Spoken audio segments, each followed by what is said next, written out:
Kamu setuju nggak sama MBG? Kalau kamu nggak setuju, nggak apa-apa. Yang jelas, Muhammadiyah itu setuju sama MBG. Bukan cuma setuju, Muhammadiyah jadi salah satu penyokong utama MBG, terutama di sekolah-sekolah Muhammadiyah.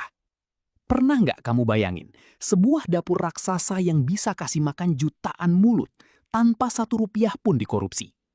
Saat negara sibuk berdebat soal anggaran makan bergizi gratis, Muhammadiyah sudah diam-diam terbang ke Amerika Latin buat urusan protein dan nyiapin ribuan dapur halal yang sistemnya lebih rapi dari restoran fast food manapun. Ini bukan cuma soal nasi kotak. Ini adalah operasi logistik langit yang bakal ngubah masa depan Indonesia.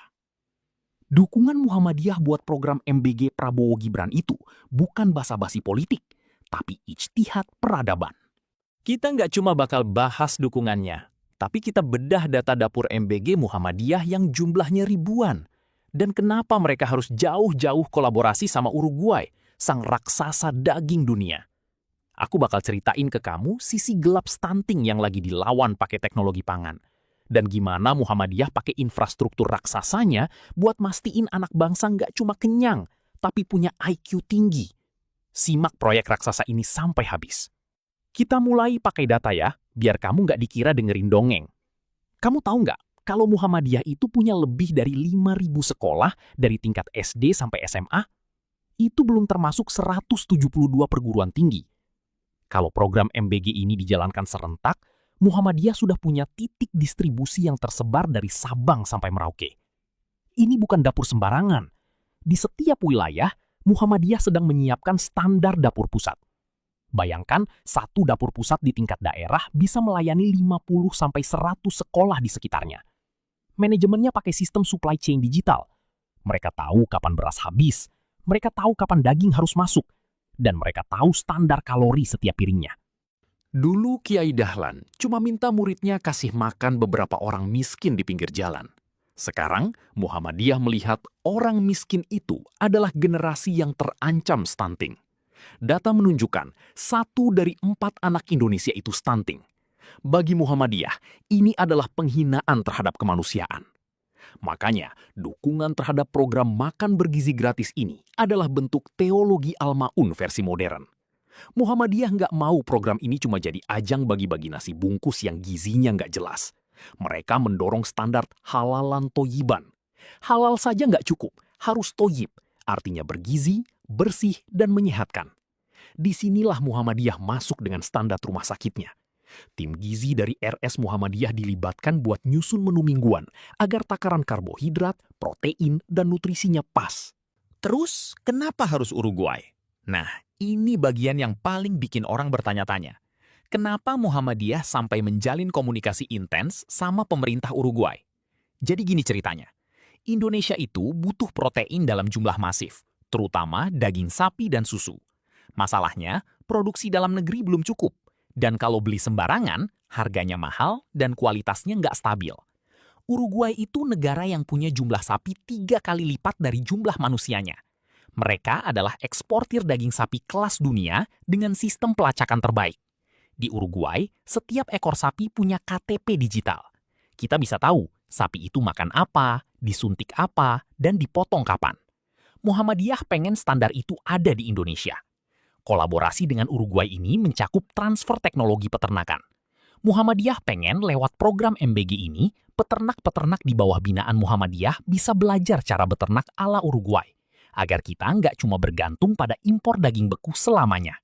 Selain daging, ada urusan susu. Muhammadiyah sadar kalau kita masih sangat kurang asupan susu. Lewat kolaborasi Uruguay, ada pembicaraan soal investasi pabrik pengolahan susu di Indonesia yang dikelola bareng Muhammadiyah. Tujuannya apa? Biar setiap anak di sekolah Muhammadiyah, bahkan yang di pelosok sekalipun, bisa dapat susu segar tiap pagi.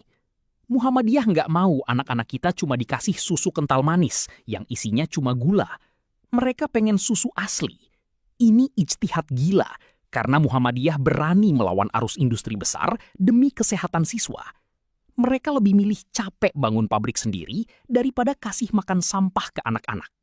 Terus sekarang soal korupsi. Kamu tahu apa ketakutan terbesar orang soal program MBG? Ya korupsi dan kebocoran anggaran. Tapi di sini poin plusnya Muhammadiyah. Muhammadiyah punya sistem audit internal yang namanya Lembaga Pemeriksa Keuangan. Organisasi ini saking jujurnya, 1 rupiah pun dicatat. Dapur-dapur MBG Muhammadiyah dirancang sebagai unit pelaksana teknis. Semua pembelian bahan baku lewat satu pintu untuk dapat harga paling murah tapi kualitas terbaik. Muhammadiyah pakai jaringan petani binaannya untuk suplai sayur dan beras. Jadi, duit negara yang masuk ke program MBG lewat Muhammadiyah, muternya ke petani kecil, ke peternak lokal, dan larinya ke piring anak sekolah. Ini namanya circular economy. Nggak ada celah buat main mata, karena sistemnya transparan dan berbasis komunitas. Coba kamu tarik nafas sebentar dan bayangkan ini. 10 atau 15 tahun dari sekarang, anak-anak yang hari ini duduk di bangku SD Muhammadiyah dan makan siang dengan protein dari sistem yang kita bangun bareng Uruguay tadi. Mereka sudah jadi sarjana, jadi insinyur, jadi pemimpin bangsa. Mereka bukan generasi yang loyo karena kurang gizi. Mereka adalah generasi yang otaknya tajam karena proteinnya cukup, yang badannya kuat karena gizinya diurus oleh organisasi yang punya hati dan otak. Disinilah puncak dukungan Muhammadiyah. Ini bukan soal dukung pemerintah, tapi soal menabung nyawa bangsa. Muhammadiyah sedang membuktikan bahwa agama itu bukan cuma soal tiang-tiang masjid, tapi soal isi piring makan rakyat. Ketika ijtihad ulama bertemu dengan teknologi peternakan Uruguay dan dikelola oleh tangan-tangan bersih di dapur Muhammadiyah, Saat itulah kita benar-benar merdeka. Merdeka dari kelaparan, merdeka dari kebodohan, dan merdeka dari ketergantungan. Matahari Muhammadiyah itu nggak cuma bikin terang, tapi dia juga bikin kenyang dan bikin pintar. Inilah ijtihad terbesar di abad kedua Muhammadiyah. Jadi, setelah dengar data soal dapur raksasa dan diplomasi Uruguay tadi, kamu masih mikir kalau MBG itu cuma soal politik? Menurutku, ini adalah langkah paling strategis yang pernah diambil organisasi ini. Tapi aku pengen tahu, gimana menurut kamu? Apa kamu setuju kalau Muhammadiyah jadi pengelola utama dapur nasional ini karena sistemnya yang transparan? Coba tulis pendapat kamu di kolom komentar. Kita debat sehat di sana. Jangan lupa, kalau kamu suka konten yang bedah sisi lain sejarah dan gerakan seperti ini, tekan tombol subscribe channel Ahmad Dahlan dan bagikan video ini. Biar lebih banyak orang yang sadar kalau masa depan bangsa itu dimulai dari apa yang kita makan hari ini. Sampai ketemu di cerita seru selanjutnya. Tetap kritis dan teruslah menyinari.